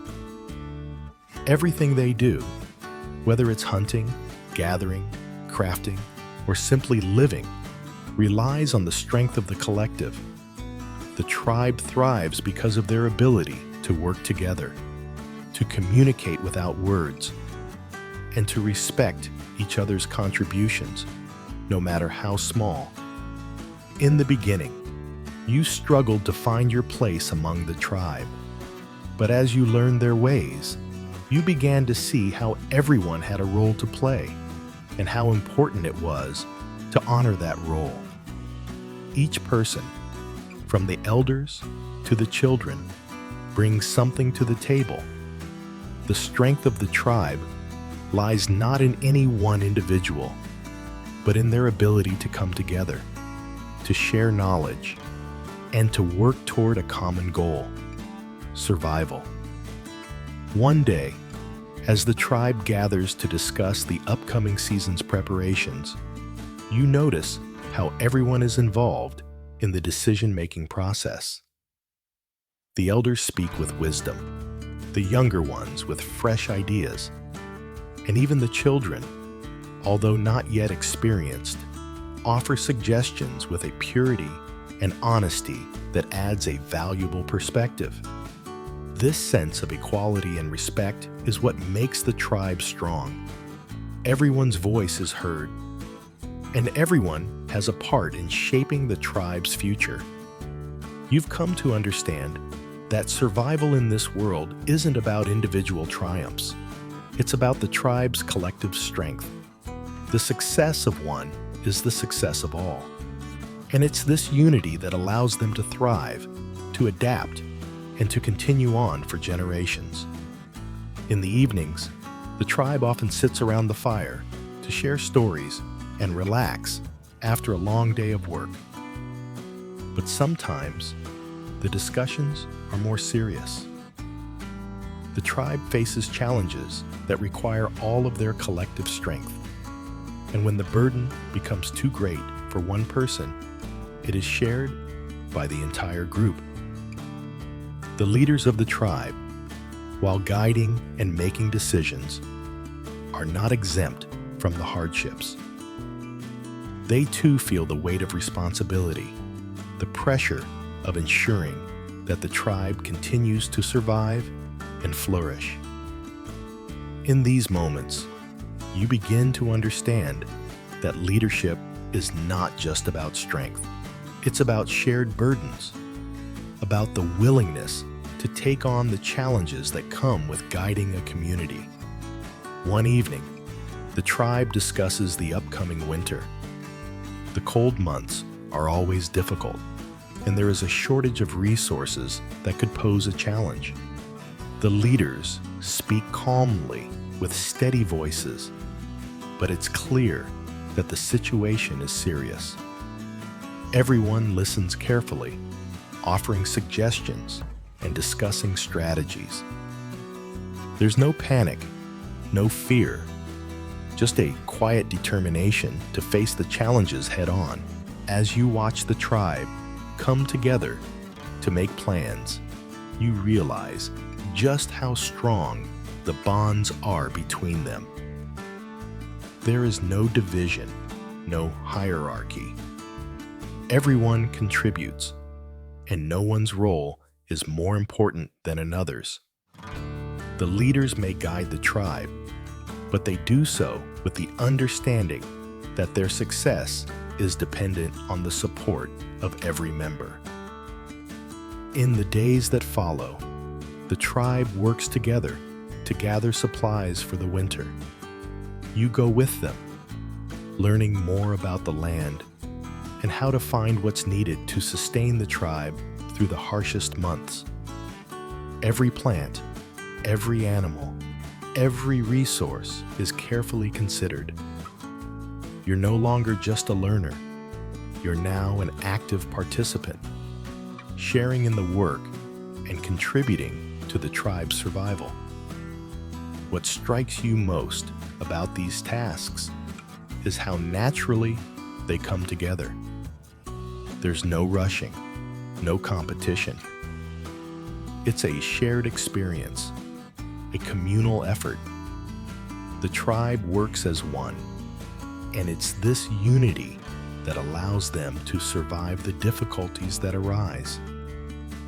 Each person is valued not for what they can individually achieve, but for their contribution to the greater whole. One evening, as you sit around the fire, you reflect on your time with the tribe. You've learned so much, not just about survival, but about community, about working together, and about the deep respect that flows through every action. You understand now that survival isn't just about what you can do. It's about what you do for the group. It's about being part of something larger than yourself. Another thing that has become clear to you is the tribe's deep connection to nature. The land is not just a place to survive, it's a partner, a guide, and a teacher. Every season, every change in the weather, every animal that comes and goes has a lesson to offer. The tribe understands this in ways you never could have imagined before. They live not just with nature, but alongside it, in a way that feels both natural and profound. The elders often speak about the importance of the earth as a living, breathing entity. They teach the younger members of the tribe how to listen to it, how to read the signs that it gives, and how to understand the rhythms of the land. You begin to see how everything is connected: the trees, the animals, the rivers, and how the tribe is a part of that cycle. When the time comes to prepare for the winter, the tribe gathers around to offer thanks to the earth. It's not a ceremonial gesture. It's a deep, heartfelt practice that reflects their true gratitude. They thank the animals for their sacrifice, the plants for their sustenance, and the earth for providing everything they need to survive. It's a moment of reflection, a reminder that survival is not just about taking, but about giving back. You've now come to understand that the tribe's way of life is built on balance. They take what they need from the land, but they also give back. They live in harmony with nature, and in doing so, they ensure their own survival. The land is not something to conquer, it's something to understand, to respect, and to work with. The balance the tribe maintains between survival and respect for the land is something that has become part of you as well. You realize that survival is not just about what you can do with your own hands. It's about how you live in balance with the world around you. It's about being part of the greater cycle of life and understanding that every action has consequences. As you continue your journey with the tribe, you begin to feel like you are part of that cycle. You have learned not just to survive, but to live with purpose, with respect, and with a deep understanding of the land and its rhythms. You may not be one of the tribe's elders, but you have become part of their story, part of their journey. And in doing so, you have found your own place in the world. As your connection with the tribe deepens, you find yourself moving beyond mere survival. Life has begun to take on a rhythm, one that aligns more closely with the cycles of nature. The days have turned into months, and with each passing moment, you learn more about how the tribe views the world. You've come to understand their respect for the land, their unity, and their deep spiritual connection to everything around them. It's a way of life that is simple, yet profound. Every task, every decision, and every action seems to carry meaning. The tribe doesn't just live, they exist with purpose. You begin to see that survival is not just about enduring life's challenges. It's about living in harmony with those challenges and accepting them as part of the greater cycle. This understanding, though subtle, has changed your perspective on the world. The tribe's elders, having lived in accordance with these principles for years, speak of the importance of patience and wisdom. There is time for everything, one elder says. Time for hunting, time for resting, time for learning, and time for giving. It's a simple yet powerful lesson. In a world that often feels hurried and chaotic, this reminder to slow down and live mindfully resonates deeply with you. As the seasons continue to change, you take on more responsibility within the tribe. You no longer feel like an outsider, but rather a member of the community, contributing in ways both small and large. You've learned to hunt, to craft, and to gather. But most importantly, you've learned to live with respect for the earth and for the people around you. The younger members of the tribe look to you for guidance now, just as you once looked to the elders. You teach them the skills you've learned, passing on the wisdom that was shared with you. At first, you're uncertain of your ability to guide them, but with each lesson, you grow more confident. You realize that teaching is just as much about patience and understanding as it is about imparting knowledge. The tribe's wisdom isn't simply in the skills they possess, but in how they share those skills with others. You teach the younger ones how to track animals, how to craft weapons, how to weave baskets, and how to honor the land. As you do, you see the cycle continuing, the passing of knowledge from one generation to the next. It's a beautiful reminder that everything the tribe has learned will continue to live on, not just in the land, but in the people. As the days turn into months, you begin to realize that this way of life has given you a new sense of purpose. In your former life, you often felt disconnected, caught up in a world of constant motion, a world that seemed to revolve around material gain and fleeting success. But here, in the tribe, you've found something different. You've found a life that's grounded in simplicity, in community, and in respect for the land. It's not a perfect life. There are struggles, hardships, and moments of doubt. The tribe faces constant challenges, from the unpredictability of nature to the occasional threat from rival tribes. But through it all, they remain united, and they remain grounded in their core values. They don't seek to dominate the land. They seek to live with it, to honor it, and to give back what they take.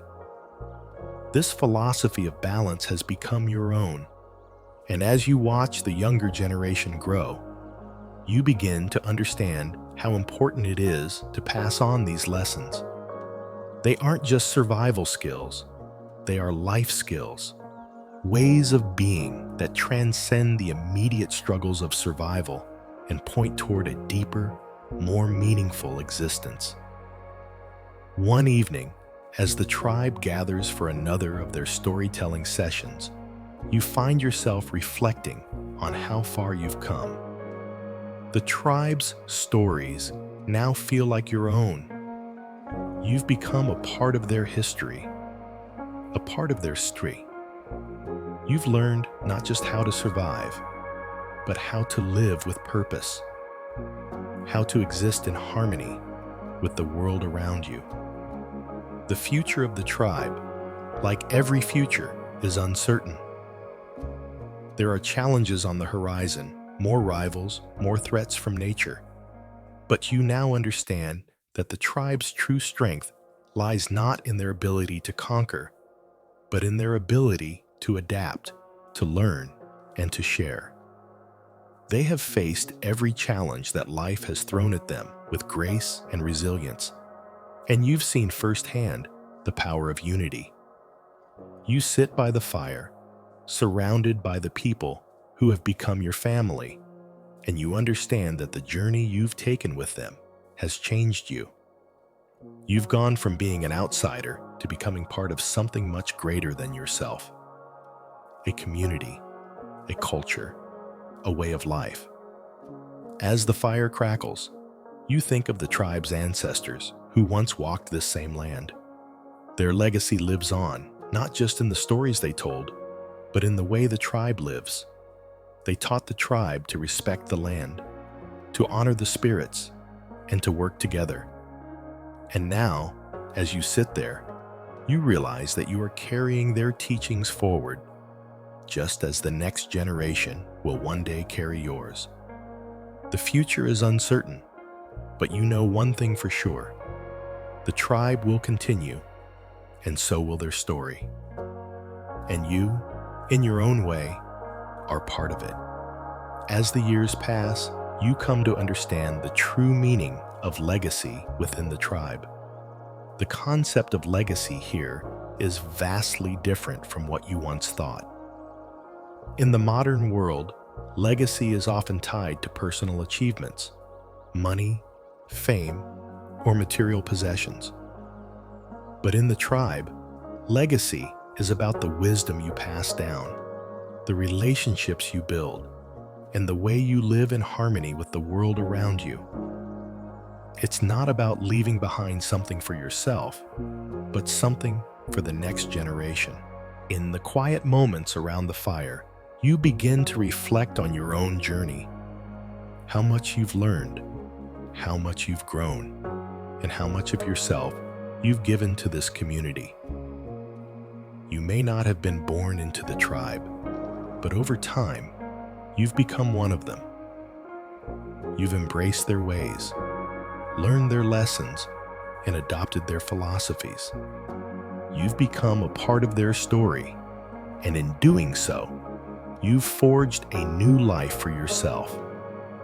Now, as you sit with the younger members of the tribe, teaching them the ways of survival and the importance of living in balance with the land, you realize that the cycle has come full circle.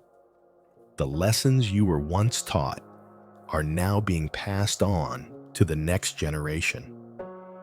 The tribe's story continues, with you as one of its tellers, one of its keepers. Despite the peace that the tribe has enjoyed, there are still challenges ahead. The world around them is changing. The tribe knows that they must remain vigilant, that they must continue to adapt to the changing times without losing the core values that have sustained them for generations. One day, the elders gather, their faces solemn as they discuss the future of the tribe. There are threats from outside, other tribes encroaching on their land, changes in the environment, and new dangers that come with the outside world. Yet, despite these challenges, there's an underlying sense of hope. The tribe is strong because it is united. Their strength lies not just in their ability to defend themselves, but in their ability to adapt, to learn from the past, and to embrace the future without forgetting who they are. The lessons of the past, passed down through stories, through the actions of the elders, and through the shared experiences of the tribe, have shaped them into a resilient community. As the discussions continue, you understand that while the future may be uncertain, the tribe is ready. They will face whatever comes together, as they always have. The future belongs to the young ones, the next generation, who will take the lessons of the past and apply them to the challenges of the future. The legacy of the tribe will continue through them, just as it continued through you. The younger members of the tribe are eager to learn, just as you once were. They ask questions, share their thoughts, and express their excitement about the future. They've grown up with the knowledge that the land is their partner, that unity is their strength, and that survival is not just about what you can take, but what you give back. You see the spark of understanding in their eyes, the same spark that once ignited in you when you first joined the tribe. And as you look at them, you realize that the tribe's legacy is not just in the stories they tell. It's in the lives they live, the way they treat each other, the way they live in balance with nature, and the way they honor the land. These are the values that will carry the tribe forward, just as they've carried it for centuries. The future may bring new challenges, but the tribe's foundation is strong. The knowledge of the past, the respect for the land, and the unity of the people will carry them through whatever comes their way. And as you sit among them, you know that you are a part of that legacy. Your story, like the stories of those who came before you, will be passed down to the next generation, a part of the tribe's ongoing journey. One evening, as the sun sets over the horizon, casting a golden glow over the land, you sit by the fire with the tribe. The warmth of the flames feels familiar, comforting, and as you gaze at the faces of your fellow tribe members, you know that this is where you belong. You've learned so much from them, not just about survival, but about life. You've learned about patience, about respect, about living in harmony with the world around you. You've learned that survival is not just about enduring hardship, but about embracing life in all its complexity and beauty. As you watch the younger members of the tribe prepare to take on more responsibility, you feel a deep sense of pride. You've helped to shape the future of this community, and in doing so, you've found a new sense of purpose. The tribe's story continues, and your place in it is secure. With each passing year, you'll continue to teach, to learn, and to share in the tribe's journey. You may not know what the future holds, but you know this: the tribe will face it together, with strength, unity, and respect for the land. And in the end, that's all that matters. As the fire crackles and the stars begin to twinkle overhead, you feel a sense of peace. The cycle of life and death continues, but the story of the tribe and your place within it will never fade. You are a part of something much greater than yourself, and that's a legacy worth living for. End of the story. Good night.